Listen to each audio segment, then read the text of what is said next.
हमने पहला प्रश्नावली 1.1 समाप्त कर लिया था।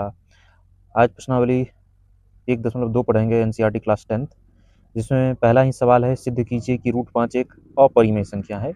ये प्रश्न कई बार पूछे गए हैं, तो इसे सॉल्व करने का कोशिश करेंगे। बहुत ही आसान तरीके से इसे सॉल्व किया जा सकता है। सबसे पहले इसके विपरीत मान लेंगे। ये कह रहा है कि √5 एक अपरिमेय संख्या है, तो हम सबसे पहले इसके विपरीत मान लेंगे कि √5 एक परिमेय संख्या है और फिर हल करने का कोशिश करेंगे। तो हल, कल्पना किया कि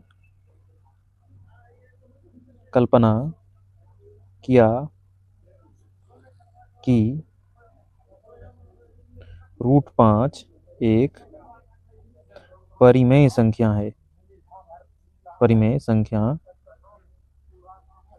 है। हमने कल्पना कर लिया। अब यदि ये परिमेय संख्या है तो इसका मतलब है कि परिमेय संख्या p/q के रूप में होता है, तो √5 भी p/q के रूप में होगा। यानी √5 किसके बराबर हो जाएगा? तो p/q के बराबर हो जाएगा।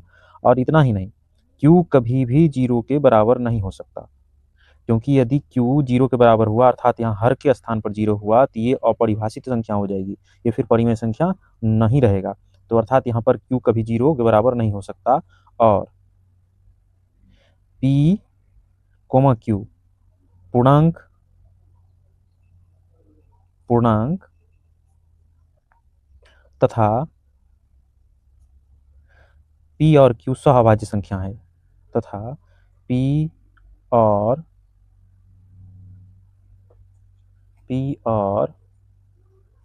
q एक सहअभाज्य संख्या है। जितनी भी परिमेय संख्याएं होती है वो सहअभाज्य संख्या होती है। तो यहाँ दो नए टर्म आ गए, पूर्णांक संख्या तथा सहअभाज्य संख्या। तो पूर्णांक संख्या जितनी भी ऋणात्मक संख्या तथा शून्य और जितनी भी धनात्मक संख्या है सभी पूर्णांक कहलाते हैं। जैसे -3, -2, -1, 0, 1, 2, 3, 10, 50, ये सभी पूर्णांक संख्या है। तो और सहअभाज्य संख्या वही संख्याएं होती है जिनका मौस हमेशा एक आए। जैसे यदि हम 4/2 ले लें, चेक करते हैं कि ये है कि नहीं। तो इसका मौसा कितना आना चाहिए? 2। सर्वप्रथम इसे अगर कट रहा होगा तो काट देंगे, 2 1 कम 2 है, 2 दूनी 4। अब आप 2 और 1 का मौसा निकालें तो 2 का अभाज्य गुणनखंड हमेशा क्या होता है? 2 गुना 1। और 1 के बदले क्या लिख सकते हैं? तो आप देख सकते हैं कि इसमें कॉमन क्या आ रहा है, तो जो कॉमन होता है वही एचसीएफ होता है, अर्थात एचसीएफ बराबर 1 है। तो सहअभाज्य संख्याएं वो संख्याएं होती है जिनके एचसीएफ हमेशा 1 हो। तो यदि ये सहअभाज्य संख्या हो गया तो ये परिमेय संख्या होगा, और यदि ये सहअभाज्य संख्या नहीं हुआ, अगर हमारा मानना अंत में गलत हुआ, तो ये अपरिमेय संख्या हो जाएगा। तो सबसे पहले हम इसे बटा यहाँ 1 तो लिख सकते हैं। अब इसके बाद हम दोनों तरफ वर्ग कर देंगे, दोनों तरफ, या सबसे पहले हम कोना कोनी गुना कर लेते हैं। जब भी दो भिन्न बराबर होते हैं तो क्रॉस मल्टीप्लीकेशन कर देते हैं। तो यहाँ से यदि हम लिखना चाहें तो p गुना 1, तो p बराबर q गुना √5, तो √5 इंटू q लिख सकते हैं। अब दोनों तरफ हम वर्क कर लेंगे, दोनों तरफ वर्ग करने पर दोनों तरफ वर्क करेंगे तो p का स्क्वायर और इधर हो जाएगा √5 इंटू q का स्क्वायर। p का स्क्वायर तो हम p स्क्वायर लिख सकते हैं, और √5 का स्क्वायर 5 ही होता है, और q का स्क्वायर q स्क्वायर होगा, क्योंकि √5 गुना √5 स्क्वायर का मतलब ही हुआ ना। तो √5 गुना √5 √25, और इसका मान वर्गमूल निकालेंगे तो 5 ही होगा ना। तो ये तो रफ में कर लेंगे हम। तो p स्क्वायर बराबर 5q स्क्वायर। यदि p स्क्वायर बराबर 5q स्क्वायर आ चुका है, तो यदि 5 को हम इधर भेज दें तो p स्क्वायर बटा 5 बराबर q स्क्वायर। इससे पता यह चल रहा है कि p स्क्वायर इस 5 से कट रहा है, तब तो ये बटा में है। तो हम जैसे अगर कहीं पर लिखा हुआ है, आप देख सकते हैं ये 5 क्या है, यहाँ गुना में है। यदि इधर आएगा तो भाग में है, अर्थात यहाँ p स्क्वायर को ये 5 क्या कर रहा है? विभाजित कर रहा है। तो यहाँ हम लिखेंगे,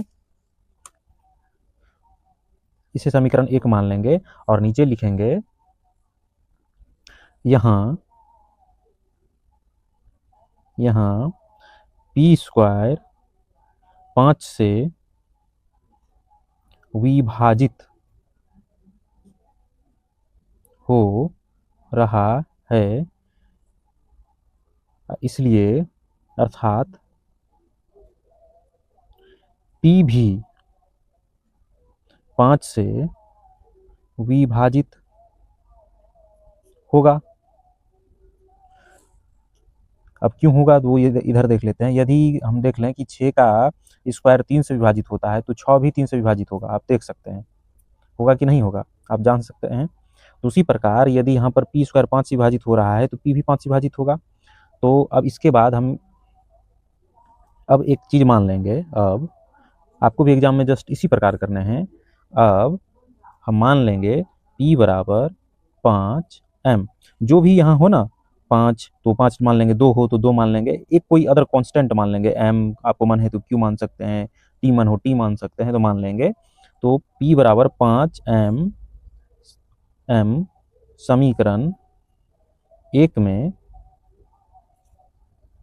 रखने पर, तो यदि P बराबर 5m हम समीकरण 1 में रखेंगे तो 5m का स्क्वायर बराबर 5q स्क्वायर हो जाएगा। और यहाँ से जब स्क्वायर 5 का स्क्वायर करेंगे तो 25m स्क्वायर बराबर 5q स्क्वायर, 5 से काटेंगे तो 5 बार में कट जाएगा, तो 5m स्क्वायर बराबर q स्क्वायर। अर्थात यहाँ भी हम लिखना चाहें तो m स्क्वायर किसके बराबर हो रहा है, q स्क्वायर बटा 5 के, अर्थात q स्क्वायर किससे कट रहा है, 5 से कट रहा है। अर्थात 5m स्क्वायर बराबर q स्क्वायर। तो यहाँ लिखेंगे इसे समीकरण सबसे पहले हम 2 मान लेंगे और यहाँ q स्क्वायर 5 से विभाजित हो रहा है, अर्थात q भी 5 से विभाजित होगा,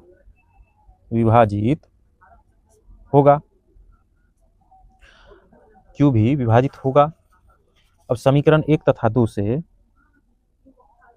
समीकरण 1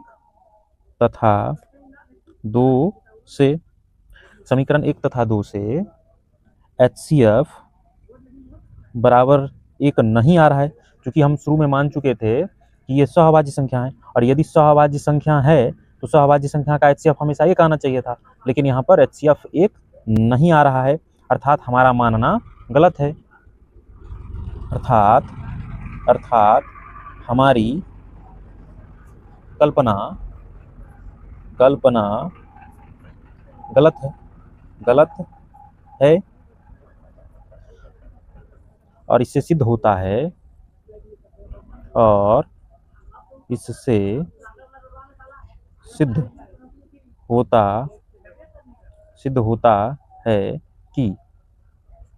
√5 एक अपरिमेय संख्या है। आप इसे लिखना चाहें तो बढ़िया से लिख सकते हैं देखकर। मैं एक बार पूरा वीडियो में दिखा देता हूं।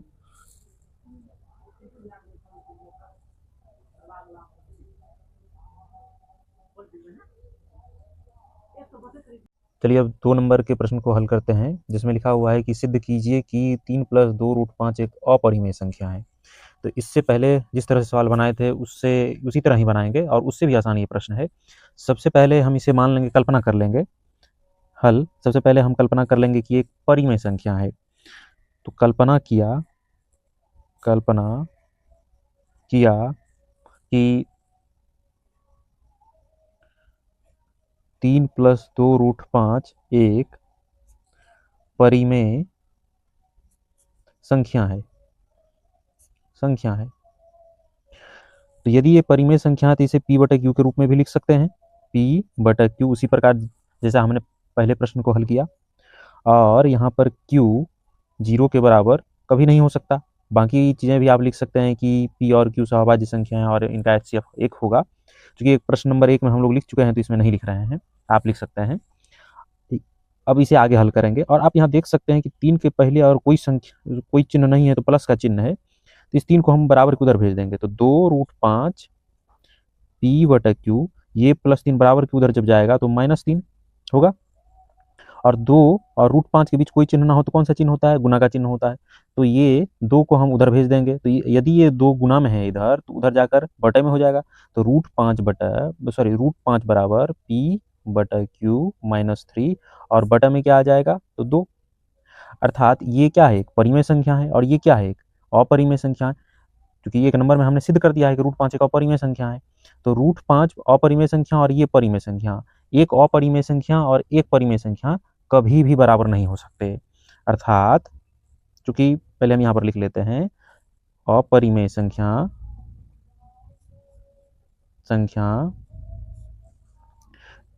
परिमेय संख्या के बराबर हो जाए, परिमेय संख्या अपरिमेय संख्या बराबर परिमेय संख्या, यह असंभव है। यह असंभव है, संभव है, ये कभी संभव नहीं हो सकता। अतः हमारी कल्पना गलत है, और इससे यह सिद्ध होता है कि 3 + 2√5 एक अपरिमेय संख्या है। अब आइए 3 नंबर में 3 प्रश्न है, तीनों ही बहुत आसान है, इसे तुरंत ही हल कर लेंगे। सबसे पहले 3 नंबर के 1 नंबर को हल करते हैं। तो सबसे पहले मान लेते हैं हल। कल्पना किया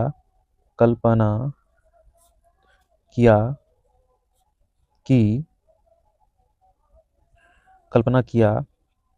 1/√2 एक परिमेय संख्या है,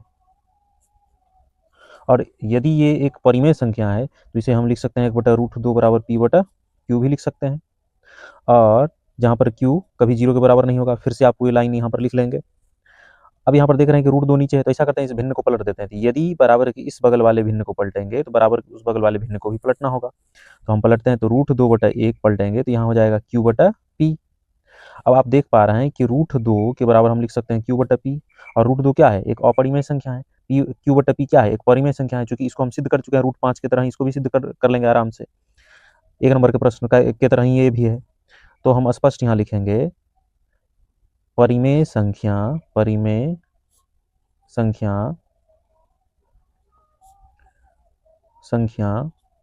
और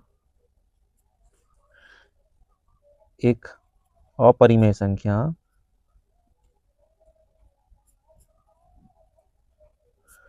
कभी बराबर नहीं हो सकते। अर्थात हमारी कल्पना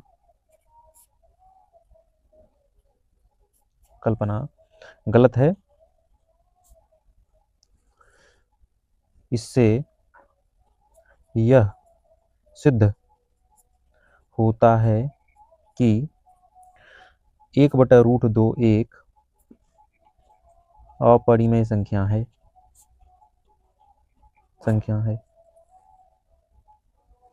कि दूसरे प्रश्न को हल करेंगे, यह भी बिल्कुल आसान है। इसमें भी वही करेंगे कि 7√5 कल्पना कर लेंगे। कल्पना किया 7√5 एक परिमेय संख्या है, और यदि ये परिमेय संख्या है तो 7√5 के बराबर में p/q लिख सकते हैं, जहाँ q कभी 0 के बराबर नहीं होगा। और अब इसे आगे यदि हल करें तो √5 बराबर p, और इधर ये 7 गुना में इधर आएगा तो बटे में, तो 5q, p/5q। और ये क्या है? एक अपरिमेय संख्या, और ये क्या है? परिमेय संख्या। अपरिमेय संख्या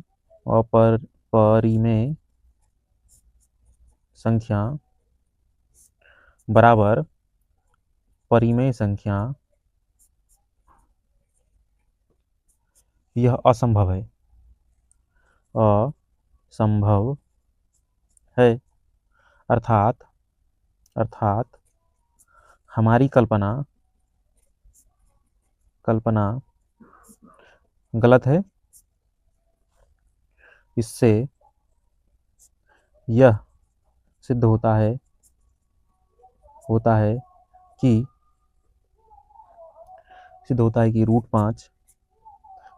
सात रूट पाँच एक अपरिमेय संख्या है। 3 नंबर के तीसरे प्रश्न को भी इसी प्रकार से हल करेंगे। सबसे पहले हम कल्पना कर लेंगे। कल्पना किया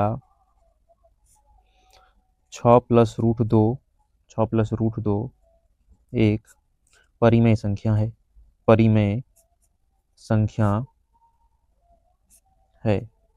और यदि यह एक परिमेय संख्या है तो इसे तुरंत लिख लेंगे 6 + √2 बराबर p/q के, जहाँ q कभी 0 के बराबर नहीं हो सकता। अब ये 6 के पहले कोई चिन्ह ना हो तो प्लस का चिन्ह है, और बराबर के उधर हम भेज देंगे तो ये चिन्ह बदल कर माइनस का हो जाएगा। तो p/q -6। और हम यहाँ पर स्पष्ट देख पा रहे हैं कि p/q एक परिमेय संख्या है और √5 एक अपरिमेय संख्या है, और कभी भी अपरिमेय संख्या परिमेय संख्या के बराबर नहीं हो सकती। तो इसी बात को हम लिख देंगे। अपरिमेय संख्या बराबर परिमेय संख्या, यह असंभव है। अर्थात हमारी कल्पना गलत है। इससे यह सिद्ध होता है कि 6 + √2 एक अपरिमेय संख्या